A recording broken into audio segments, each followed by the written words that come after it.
Hello, everybody. Welcome to my August book vlog. I can't believe it's August already.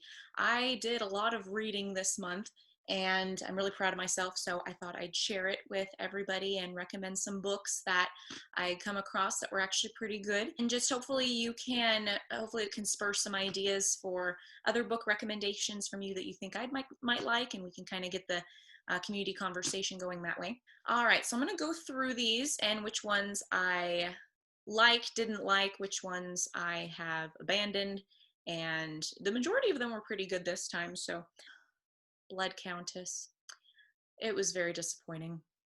I mean, it was going somewhere, I could tell, but I got halfway through and then knew it probably wasn't for me. There was some girl on girl action, wasn't really a fan of it. It kind of went the direction I was expecting it to go, but was hoping it wouldn't. And I think the main disappointment for me was they weren't really developing the mystery behind the Countess.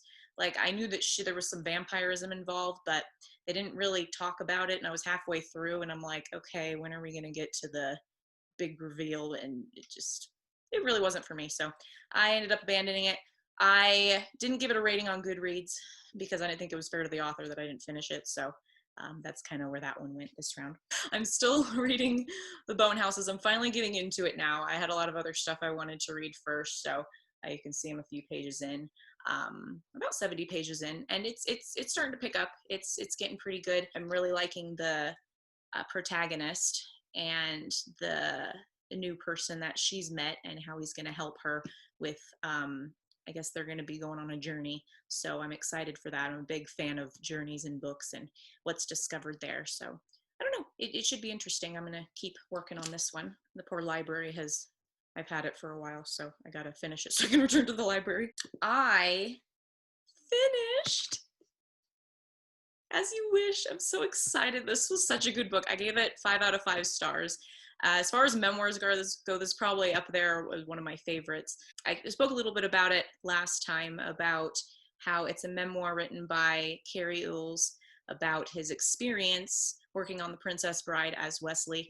And it's just so neat how inclusive he is in it, about the director, the other actors, his relationships with them, the stunt coordinators, everybody, and how he really developed throughout it and the passion he had for it.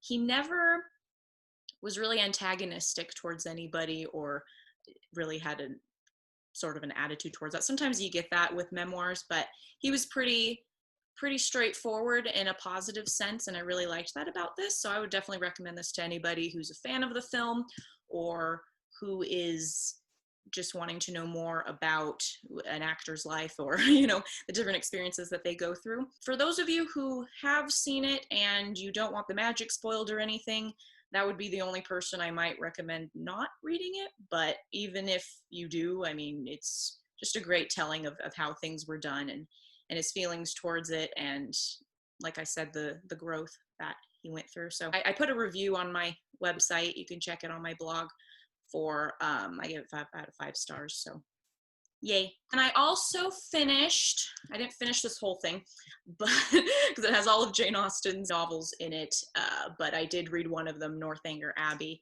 and it's the first time I ever read it all the way through.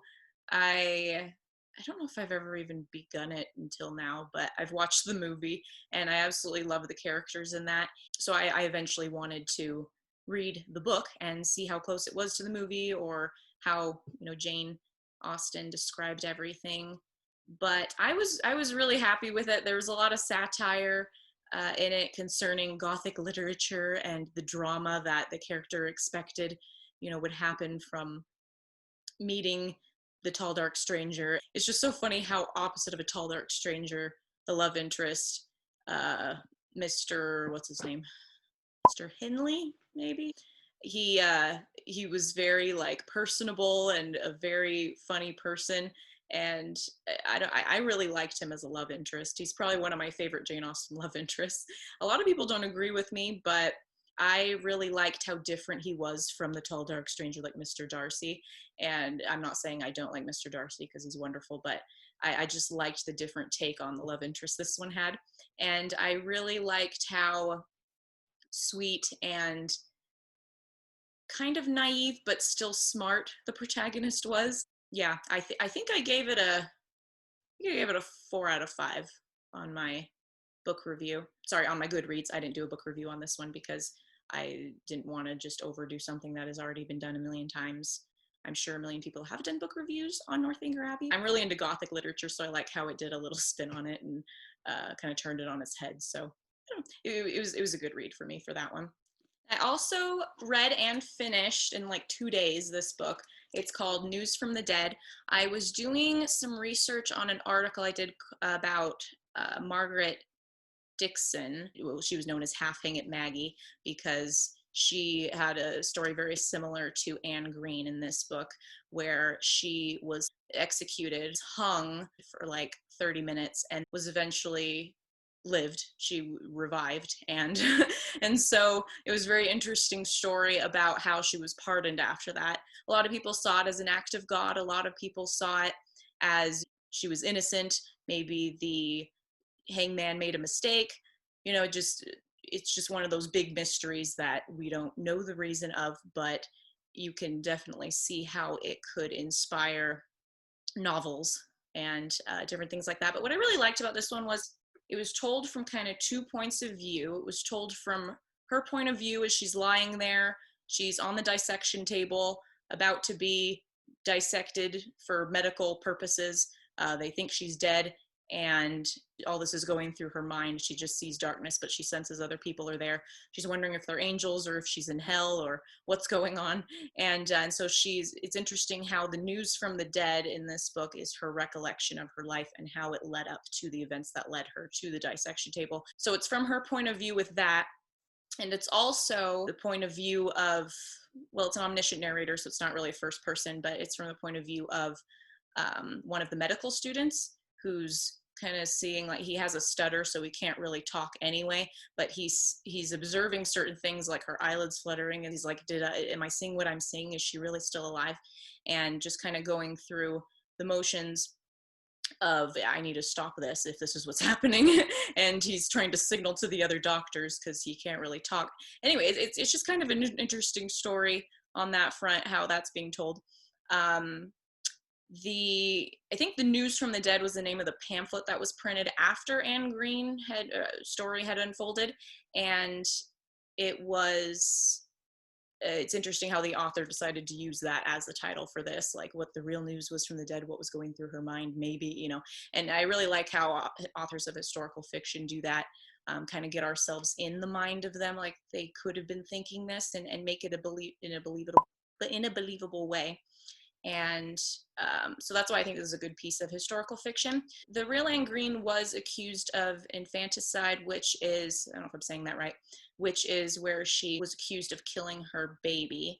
I believe it was stillborn. I don't know if it was ever proven that it was stillborn, but in the book it was said that. She argued that point. It was because of a liaison she had with, it was an illegitimate child that she had with the grandson of her employer, who was pretty horny. And they did show some of his horniness in this book. I was assuming it would be shown. I was hoping that there wouldn't be any graphic sex scenes, though, and there weren't, thankfully. She kind of recollected on it, obviously, because she had to have the baby somehow. But the author didn't dwell on it, which is nice, especially for a teen. Is this teen? Yeah, teen novel. I'm glad that they didn't. I know with a lot of young adult stuff, they usually describe sex scenes, and I'm just not a fan of that. So I'm glad the way that this one was executed in all respects. There was a good allusion to the time period in which it was written. I believe they were talking about the English Civil War, King Charles and everything. And there's a lot big, not really an info dump, but they weaved here and there they showed more than told, which was nice, about the caste system of the time. And the difference, there was quite a difference between servants and the nobility. I think I gave this 4 out of 5 stars on my book review, so that I have linked in my blog as well. A couple days ago, I finished The Whispered Dance of Bees. I remember last time I did my book vlog, I was only a few pages in. It takes a little bit to get rolling. The first part of it is focuses kind of on her mother. She's still a baby. So I'm kind of like, okay, when are we going to get to the main character? We eventually do. And it starts out when she's in her youth and she's hiding from her father and her father's nobility. He wanted a daughter. She was also born under a blood red moon, I believe, and the villagers saw that as a curse. So they're just, it's kind of misfortune following her everywhere. So her mom decides to hide her, and they run. They go into one of her trusted friends. His family has a farm, and they hide out there. And then you just kind of see certain events unfold, a lot of them negative at the beginning. So it kind of shows how her past is formed, and yet how she reacts in a positive light to them and keeps her faith in God, and everything that happens kind of falls into place later, which is really nice for her because she just had such horrors in her past. It's nice for things to finally go her way a bit, especially when she meets her love interest. It's called a historical romance, but she didn't meet her love interest till like halfway through, which I thought was interesting. I didn't really like it at first, but then I thought, I'm glad that the author focused on developing her character. I would have liked to seen a little more development of the love interest, just so we got to know him a little better. But I mean, they get talking and there's dialogue regarding what his past was like. So I'm just glad that her story was focused more on not just straight romance, but as a historical drama as well. So this one was by Carol Warburton. Oh, and I'm sorry, I forgot to say the author of this one. This one was Mary Hooper. She's done a lot of other historical fiction as well. So yes, so this one was Carol Warburton. She's written a lot of LDS fiction. She's a member of the Church of Jesus Christ of Latter-day Saints, like I am. I really like authors of the church who don't necessarily info dump about the religion, but they show people living the principles of the religion, even back then before the church was restored, and just show the values and faith in God people have, and really make it a good piece of Christian historical fiction, which I've already said I'm a fan of. So this was a pretty good book. I left a review a little bit ago, so feel free to check that out. I gave it a 4 out of 5 stars. I am working on The Lady and the Highwayman. This one is another book at Deseret Book, and it's by Sarah Eden. She is an author of proper romances, and this is a proper romance as well. So for those of you who are into Jane Austen-like novels, she is a big writer of those. This one's really different, though. I don't want to say I'm not a fan of modernly written Regency dramas, but it seems like they're repetitive a lot and kind of the same thing, predictability happens. But with this one, it's pretty neat because it is told in Victorian time.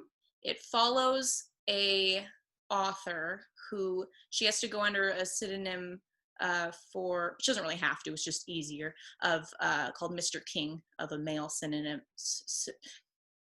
I don't know what the word is. Anyway, a male name for her books, because she writes penny dreadfuls, but she also writes silver fork novels as a lady, but she really likes the penny dreadful, getting into the kind of gothic mysterious genre, but apparently that's only the domain of men, so she goes under the synonym of Mr. King.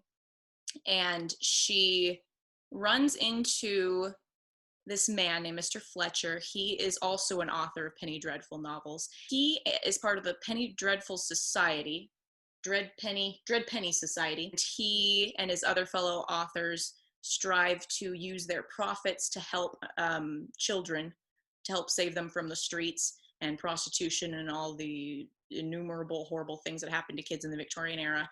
He's trying to find out who Mr. King is, because he's stealing all of his readers. And she is trying to find out who this Dread Penny Society is, because she kind of wants to get involved, but she doesn't want to let them know her true identity at the same time. So it's very interesting how it kind of, the main storyline is that, and then you have to really focus when you read this, because it also has excerpts of the book she's working on, which is called The Lady and the Highwayman, as well as his book, which is called The Vampire's Tower.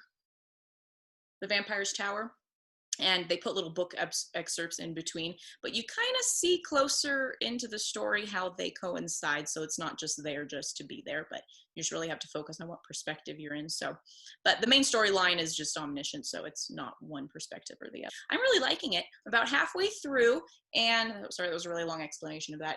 Yeah, I just need to sit down and just read it a chapter at a time so I can kind of stay focused on where the story's going. But it's pretty good. I'm pretty happy with it. So we'll see what happens there. So thanks for joining me. Those are the books I have been reading and intend to read for the month of September. I did get a few more books, but I'm kind of holding off to see where these stories that I'm working on go. Yeah, I want to finish The Bone Houses and I want to finish Lady and the Highwayman.